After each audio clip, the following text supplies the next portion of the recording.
दोस्तों, ईरान और इजराइल के बीच चल रहा युद्ध अब एक खतरनाक मोड़ पर जाता हुआ दिखाई दे रहा है कि जहां सीधे तौर पर अब ईरान की लड़ाई अमेरिका से होने जा रही है, क्योंकि ईरान के एक मंत्री ने साफ तौर पर यह कह दिया है कि हमें अमेरिका के ठिकानों पर हमला करना ज्यादा आसान लगता है बनिस्बत ये कि हम इजराइल पर हमला करें। दोस्तों, जब से ये जंग की शुरुआत हुई है, लगातार ईरान की मिसाइलें इजराइल में तबाही मचाई हुई है। तेल अवीव शहर का जिस तरीके से हाल हुआ है वो आपके सामने है। आज सुबह से ही आपको वहां पर धुआं धुआं होता हुआ दिखाई दे रहा है कि जिस तरीके से इजराइल पर ईरान की एक मिसाइल जाकर गिरी है, जहां पर भारी नुकसान होता हुआ इजराइल को दिखाई दे रहा है। लेकिन अब सीधे तौर पर मिडिल ईस्ट पर जिस तरीके से ब्रिटिश एयरक्राफ्ट पहुंच चुके हैं, यानी कि सीधे तौर पर अमेरिका ने परमिशन दे दी है और अब अमेरिका और ईरान के बीच यह युद्ध होता हुआ दिखाई दे रहा है। और साफ तौर पर ईरानी मंत्री ने यह कह दिया है कि अगर इसमें अमेरिका आता है तो 50,000 ताबूत उसको अपने सैनिकों के लिए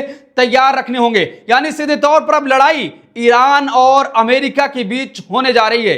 दोस्तों, हम एक खबर में विस्तार से चर्चा करेंगे कि आखिर जिस तरीके से अब ये लड़ाई ईरान और अमेरिका के बीच होते हुए दिखाई दे रही है और ईरान के साथ चाइना रशिया खुलकर खड़े हो गए हैं। चाइना ने साफ तौर पर यह संदेश दे दिया है और अमेरिका को समझ लीजिए कि एक धमकी के तौर पर कहा है कि जिस तरीके से इजराइल ने ईरान पर हमला किया, यह इंटरनेशनल कानूनों का खुले तौर पर उल्लंघन है। और रशिया ने कहा कि जिस तरीके से अमेरिका खुले तौर पर इजराइल की मदद कर रहा है उसको रुकना चाहिए, नहीं तो इसके परिणाम भी बहुत खतरनाक हो सकते हैं। देखिए, खबर आपकी स्क्रीन पर है। ब्रिटेन ने मिडिल ईस्ट में अपने फाइटर जेट्स तैनात किए हैं। ब्रिटेन के रक्षा सचिव जॉन हीली ने बताया कि साइप्रस और ओमान में मौजूद ब्रिटिश लोगों की सुरक्षा के लिए यह फैसला लिया गया है।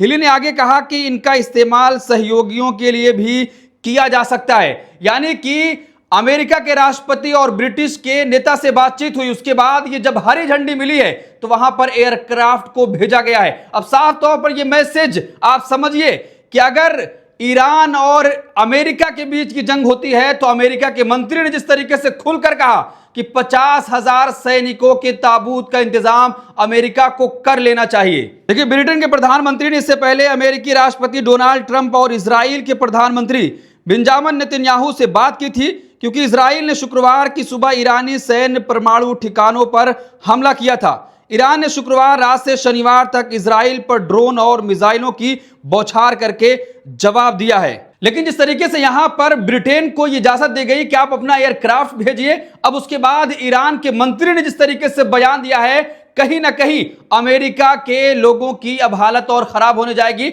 और जिस तरीके से राष्ट्रपति ट्रंप लगातार ये कह रहे हैं कि ईरान को आकर सरेंडर करना चाहिए, लेकिन ईरान उसका मुंहतोड़ जवाब दे रहा है। देखिए, खबर आपकी स्क्रीन पर है। क्यों इजराइल से ज्यादा अमेरिकी ठिकानों पर हमला करना ईरान को लग रहा आसान। ईरान के supreme leader Ayatollah Ali Khamenei ने कहा कि हम अमेरिकी राष्ट्रपति ट्रंप की धमकियों से डरने वाले नहीं हैं। उन्होंने दो टूक कहा कि अगर अमेरिका ईरान इजराइल जंग में शामिल होता है तो उसके बुरे परिणाम हो सकते हैं। देखिए, ईरान ने साफ कह दिया है कि अगर वो इस जंग में शामिल होता है तो उसे भारी कीमत चुकानी होगी।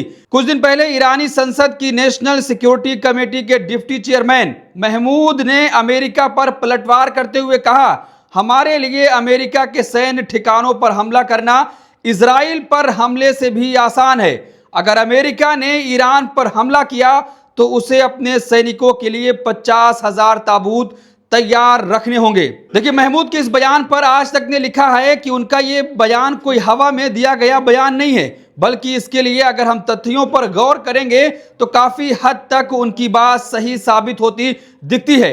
अतीत में गंभीर से गंभीर हालातों में भी अमेरिका ने कभी ईरान पर कभी सीधा हमला नहीं किया है, उसने हमेशा ईरान पर प्रतिबंध ही लगाए हैं। यानी दोस्तों, जिस तरीके से अब अमेरिका इस लड़ाई में कूदा है और खबर आ रही है कि अमेरिका के कई ठिकानों पर ईरान ने हमला कर दिया है, और जैसे कि उनके मंत्री ने साफ तौर पर यह कहा कि इजराइल के बनिस्बत अमेरिका पर हमला करना ज्यादा आसान होता है। और आपको पता होगा कि इससे पहले भी खुले तौर पर सीधे तौर पर अमेरिका ने ईरान पर हमला नहीं किया, बल्कि प्रतिबंध लगाए हैं। लेकिन अब ट्रंप जिस तरीके से धमकी दे रहे थे, उन धमकियों का जवाब दिया गया और फिर अब यह फतेह मिसाइल भी ईरान की तरफ से निकाल ली गई है।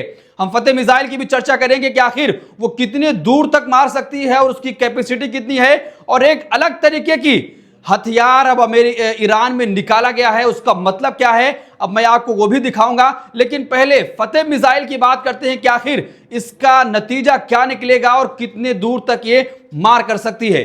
देखिए फतेह मिसाइल क्या है। फतेह जिसका फारसी में अर्थ है विजेता, ईरान की पहली घरेलू रूप से डिजाइन की गई यह हाइपरसोनिक मध्यम दूरी की बैलिस्टिक मिसाइल है। ईरान का दावा है कि इसकी रेंज लगभग 1400 किलोमीटर है और टर्मिनल स्पीड मैक 13 और मैक 15 के बीच है, जिससे ये इजराइल सहित पूरे मध्य पूर्व में लक्ष्यों पर हमला आसानी से कर सकता है।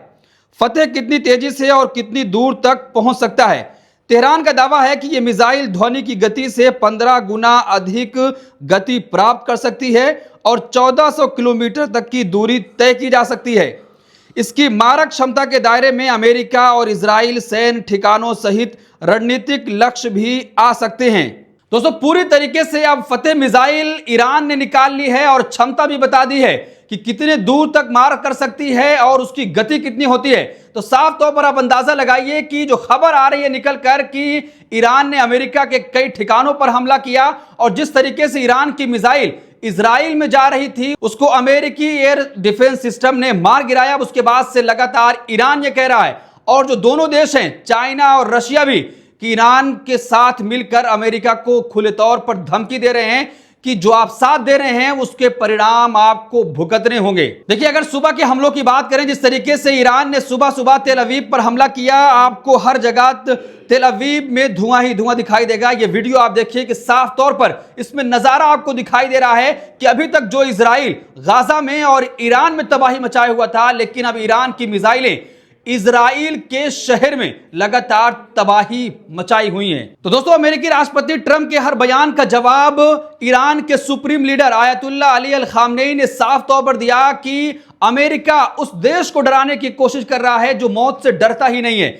बल्कि हम अपने शहीदों का बदला लेकर रहेंगे और अमेरिका को उसके अंजाम तक पहुंचाने की कोशिश करेंगे। दोस्तों साफ तरीके से अब ईरान ने अमेरिका पर भी हमला बोल दिया है और उनके मंत्री का जिस तरीके से यह दावा कि अगर हमला होता है तो 50,000 ताबूत सैनिकों के लिए अमेरिका को तैयार रखने होंगे और हमारे लिए हमला करना अमेरिका पर ज्यादा आसान है। दोस्तों इस पूरे मामले पर आप क्या सोचते हैं, आपकी क्या राय, कमेंट बॉक्स अपनी राय जरूर दें।